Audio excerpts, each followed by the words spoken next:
Hello. Come on in. Have a seat and relax. I'd like to read you a story. Today, it's Dracula's Guest by Bram Stoker. When we started for our drive, the sun was shining brightly on Munich, and the air was full of the joyousness of early summer.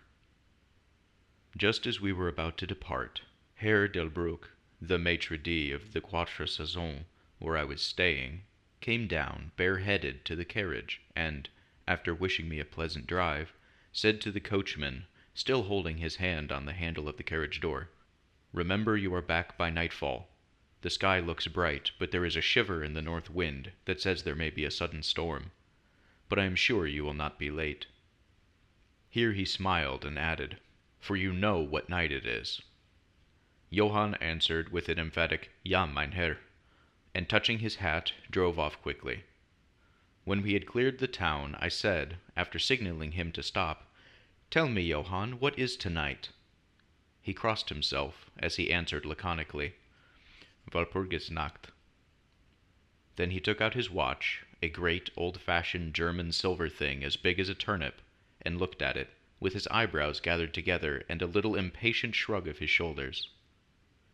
I realized that this was his way of respectfully protesting against the unnecessary delay, and sank back in the carriage, merely motioning him to proceed.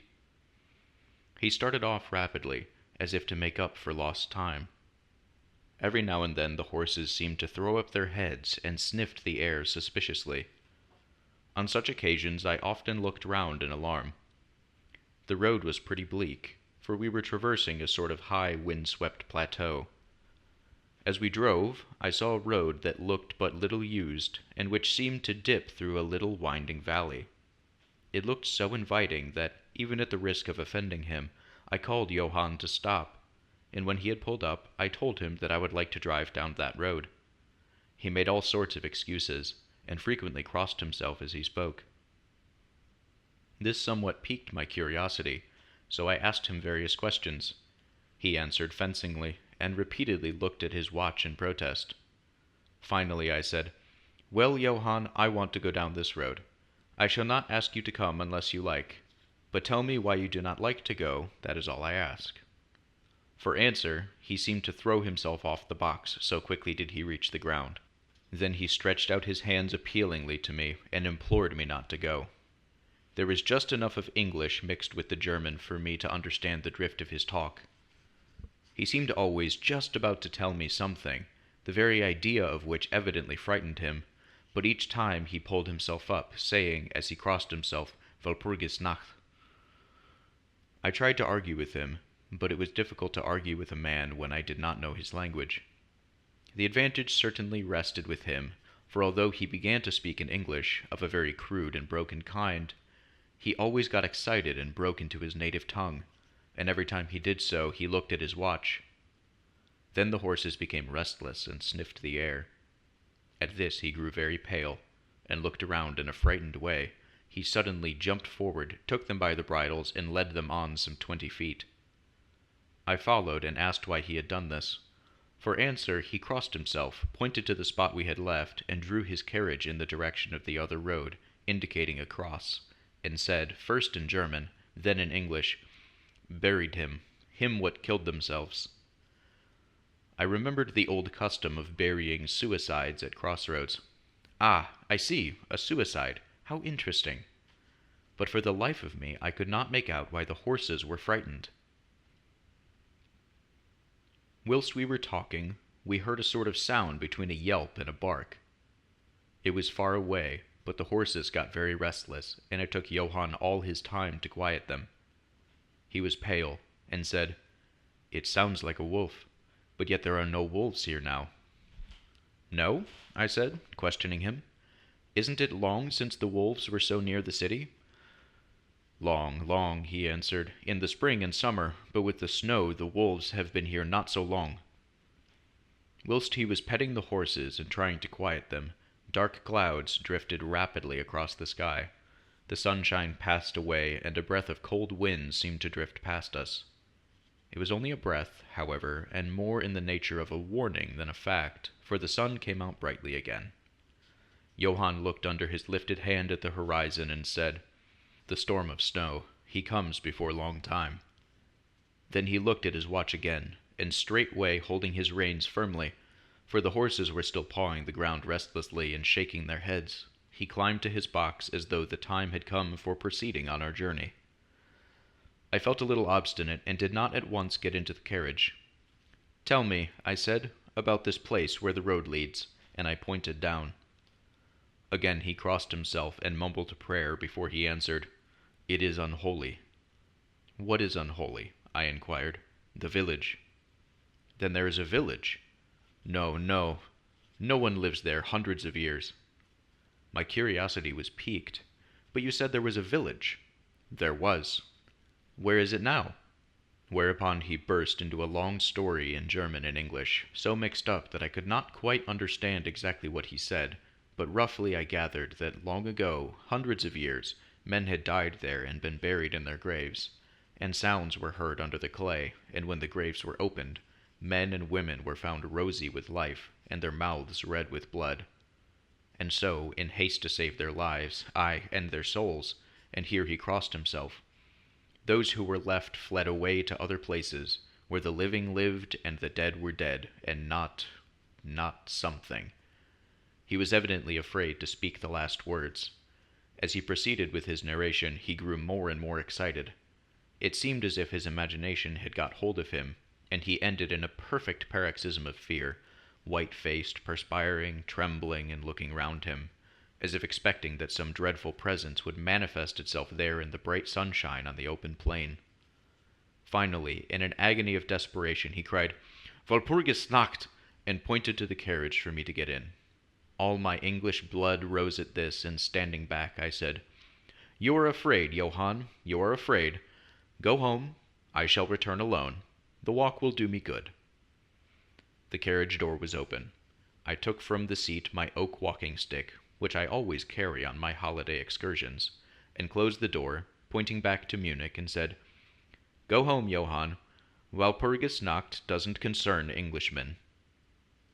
The horses were now more restive than ever, and Johann was trying to hold them in, while excitedly imploring me not to do anything so foolish. I pitied the poor fellow, he was deeply in earnest, but all the same I could not help laughing. His English was quite gone now. In his anxiety he had forgotten that his only means of making me understand was to talk my language, so he jabbered away in his native German. It began to be a little tedious.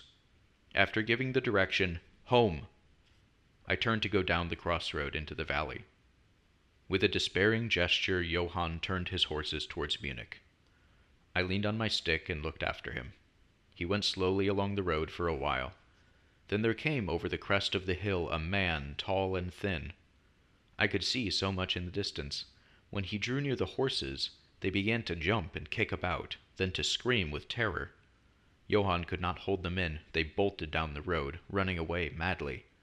I watched them out of sight, then looked for the stranger, but I found that he, too, was gone. With a light heart, I turned down the side road through the deepening valley to which Johann had objected. There was not the slightest reason, that I could see, for his objection, and I dare say I tramped for a couple of hours without thinking of time or distance, and certainly without seeing a person or house. So far as the place was concerned, it was desolation itself. But I did not notice this particularly till, upon turning a bend in the road, I came upon a scattered fringe of wood. Then I recognized that I had been impressed unconsciously by the desolation of the region through which I had passed. I sat down to rest myself, and began to look around. It struck me that it was considerably colder than it had been at the commencement of my walk.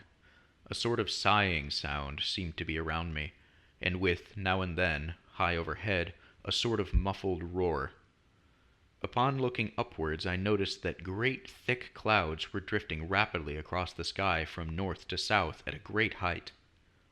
There were signs of coming storm in some lofty stratum of the air. I was a little chilly, and thinking that it was the sitting still after the exercise of walking, I resumed my journey.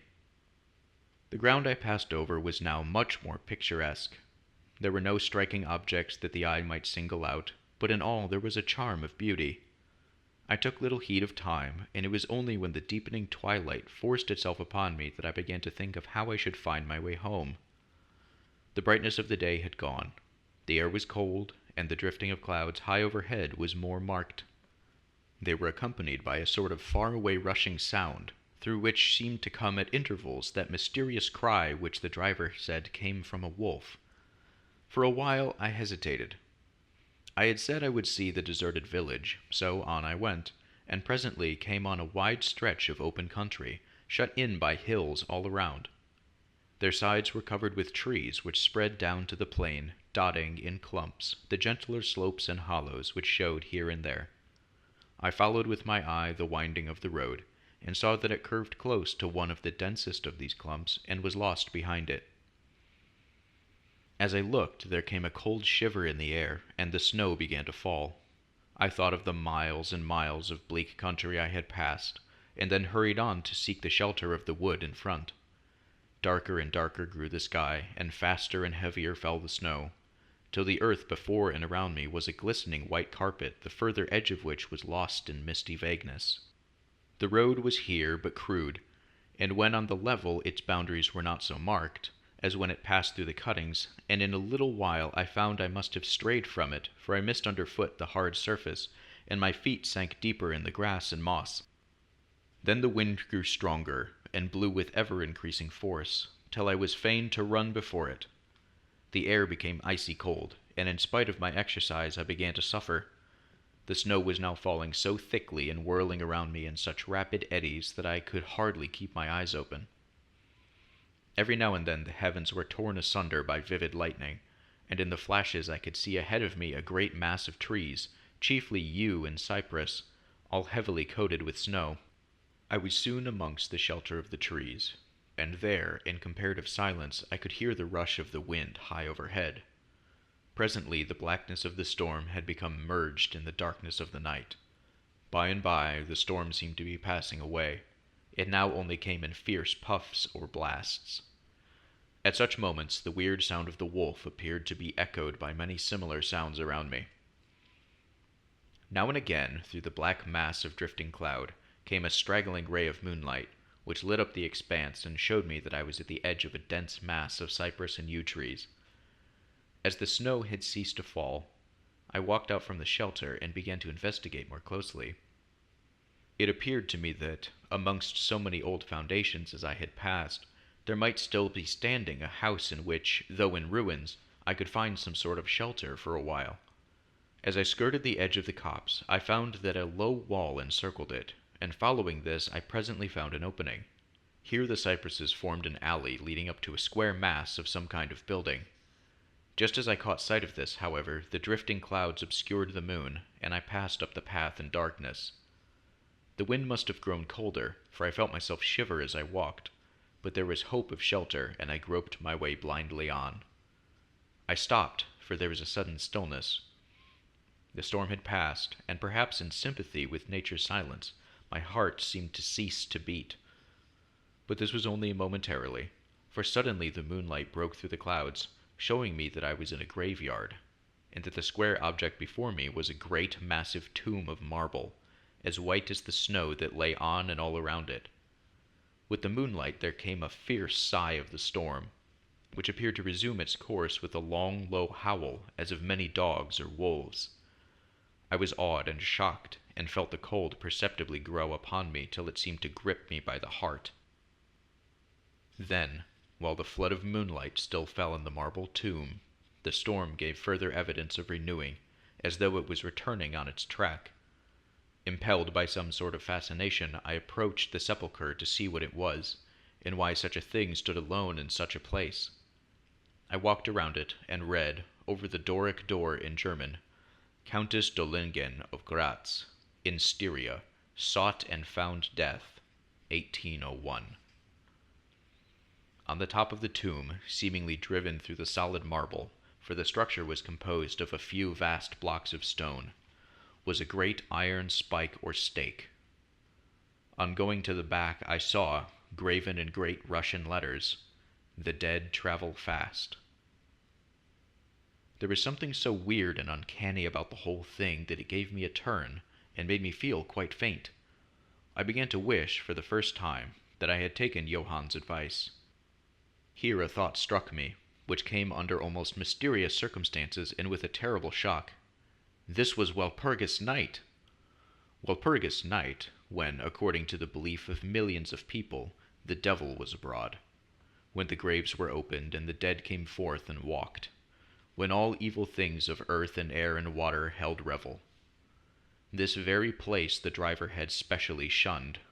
This was the depopulated village of centuries ago. This was where the suicide lay, and this was the place where I was alone, unmanned, shivering with cold in a shroud of snow with a wild storm gathering again upon me. It took all my philosophy, all the religion I had been taught, all my courage not to collapse in a paroxysm of fright. And now a perfect tornado burst upon me.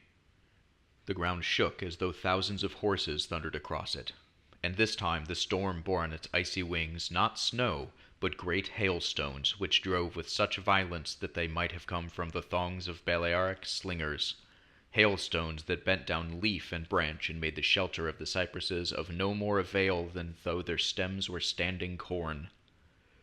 At the first I had rushed to the nearest tree, but I was soon fain to leave it and seek the only spot that seemed to afford refuge, the deep Doric doorway of the marble tomb. There, crouching against the massive bronze door, I gained a certain amount of protection from the beating of the hailstones, for now they only drove against me as they ricocheted from the ground and the side of the marble. As I leaned against the door, it moved slightly and opened inwards. The shelter of even a tomb was welcome in that pitiless tempest, and I was about to enter it when there came a flash of forked lightning that lit up the whole expanse of the heavens. In the instant, as I am a living man, I saw, as my eyes were turned to the darkness of the tomb, a beautiful woman with rounded cheeks and red lips seemingly sleeping on a bier. As the thunder broke overhead, I was grasped as by the hand of a giant and hurled out into the storm. The whole thing was so sudden that before I could realize the shock, moral as well as physical, I found the hailstones beating me down. At the same time, I had a strange, dominating feeling that I was not alone. I looked toward the tomb. Just then there came another blinding flash, which seemed to strike the iron stake that surmounted the tomb, and to pour through to the earth, blasting and crumbling the marble, as in a burst of flame. The dead woman rose for a moment in agony, while she was lapped in the flame, and her bitter scream of pain was drowned in the thunder crash. The last thing I heard was this mingling of dreadful sound, as again I was seized in the giant grasp and dragged away, while the hailstones beat on me, and the air around seemed reverberant with the howling of wolves. The last sight that I remembered was a vague, white, moving mass, as if all the graves around me had sent out the phantoms of their sheeted dead, and that they were closing in on me through the white cloudiness of the driving hail.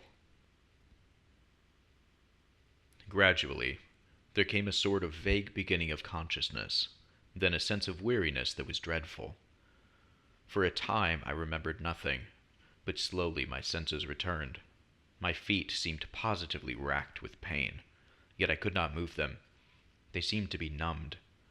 There was an icy feeling at the back of my neck, all down my spine, and my ears, like my feet, were dead, yet in torment.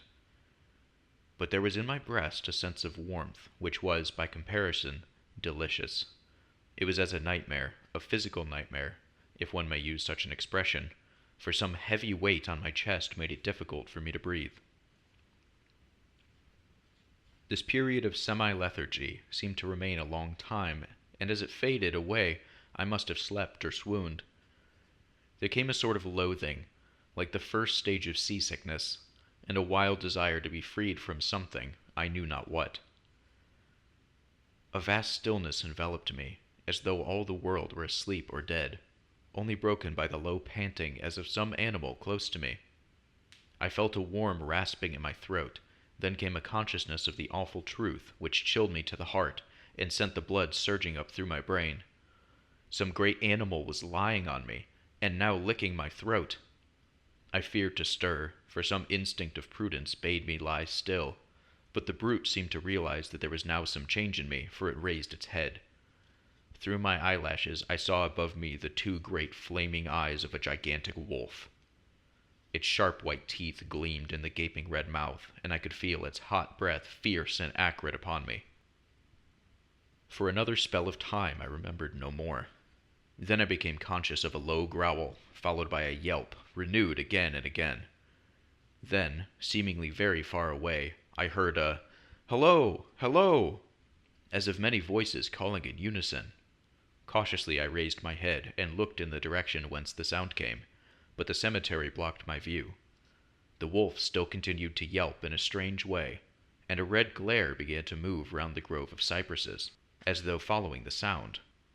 As the voices drew closer, the wolf yelped faster and louder. I feared to make either sound or motion. Nearer came the red glow, over the white pall that stretched into the darkness around me. Then all at once, from beyond the trees, there came at a trot a troop of horsemen bearing torches. The wolf rose from my breast and made for the cemetery. I saw one of the horsemen, soldiers by their caps and their long military cloaks, raise his carbine and take aim. A companion knocked up his arm, and I heard the ball whiz over my head. He had evidently taken my body for that of the wolf. Another sighted the animal as it slunk away, and a shot followed. Then, at a gallop, the troop rode forward, some towards me, others following the wolf as it disappeared amongst the snow-clad cypresses. As they drew nearer, I tried to move, but was powerless, although I could see and hear all that went on around me. 2 or 3 of the soldiers jumped from their horses and knelt beside me. One of them raised my head and placed his hand over my heart. "Good news, comrades," he cried. "His heart still beats." Then some brandy was poured down my throat. It put vigor into me, and I was able to open my eyes fully and look around. Lights and shadows were moving among the trees, and I heard men call to one another.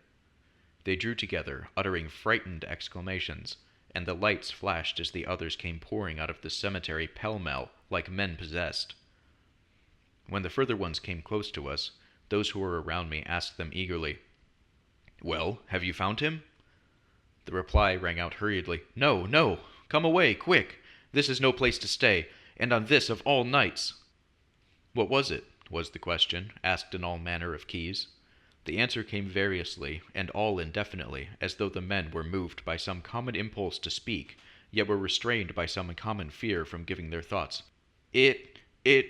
Indeed," gibbered one, whose wits had plainly given out for the moment. "A wolf, and yet not a wolf," another put in shudderingly. "No use trying for him without the sacred bullet," a third remarked in a more ordinary manner. "Serve us right for coming out on this night. Truly we have earned our 1,000 marks," were the ejaculations of a fourth. "There is blood on the broken marble," another said after a pause. "The lightning never brought that there. And for him, is he safe? Look at his throat. See, comrades, the wolf has been lying on him and keeping his blood warm." The officer looked at my throat and replied, "He is all right. The skin is not pierced." What does it all mean? We should never have found him but for the yelping of the wolf.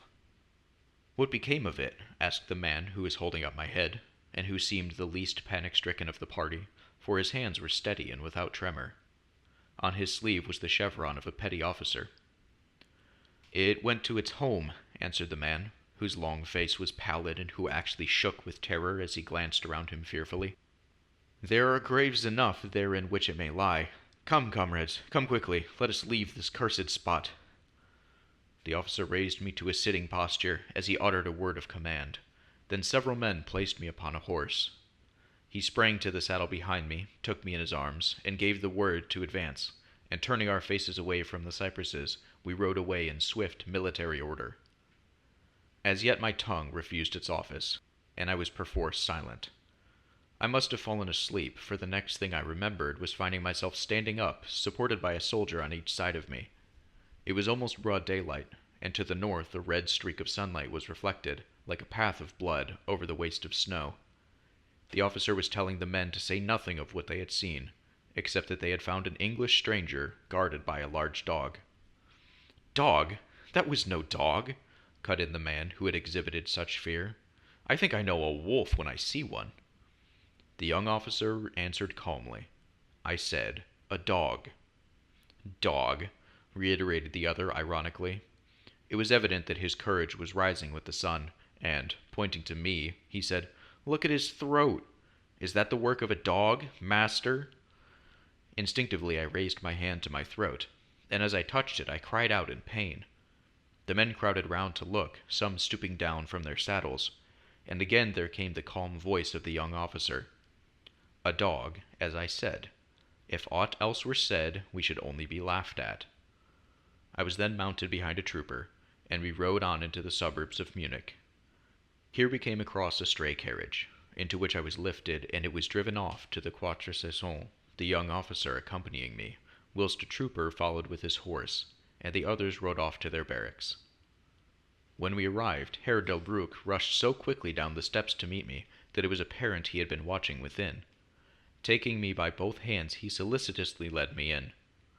The officer saluted me and was turning to withdraw when I recognized his purpose and insisted that he should come to my rooms. Over a glass of wine, I warmly thanked him and his brave comrades for saving me. He replied simply that he was more than glad, and that Herr Delbruck had at the first taken steps to make all the searching party pleased, at which ambiguous utterance the maitre d' smiled, while the officer pleaded duty and withdrew. "But Herr Delbruck," I inquired, "how and why was it that the soldiers searched for me?" He shrugged his shoulders, as if in depreciation of his own deed, as he replied, "I was so fortunate as to obtain leave from the commander of the regiment in which I served to ask for volunteers." "But how did you know I was lost?" I asked. "The driver came hither with the remains of his carriage, which had been upset when the horses ran away." "But surely you would not send a search party of soldiers merely on this account?" "Oh no," he answered, "but even before the coachman arrived, I had this telegram from the boyar whose guest you are." And he took from his pocket a telegram, which he handed to me, and I read, "Bistritz, be careful of my guest, his safety is most precious to me. Should aught happen to him, or if he be missed, spare nothing to find him and ensure his safety. He is English, and therefore adventurous. There are often dangers from snow and wolves and night. Lose not a moment if you suspect harm to him. I answer your zeal with my fortune. Dracula." As I held the telegram in my hand, the room seemed to whirl around me, and if the attentive maitre d' had not caught me, I think I should have fallen. There was something so strange in all this, something so weird and impossible to imagine, that there grew on me a sense of my being in some way the sport of opposite forces, the mere vague idea of which seemed in a way to paralyze me.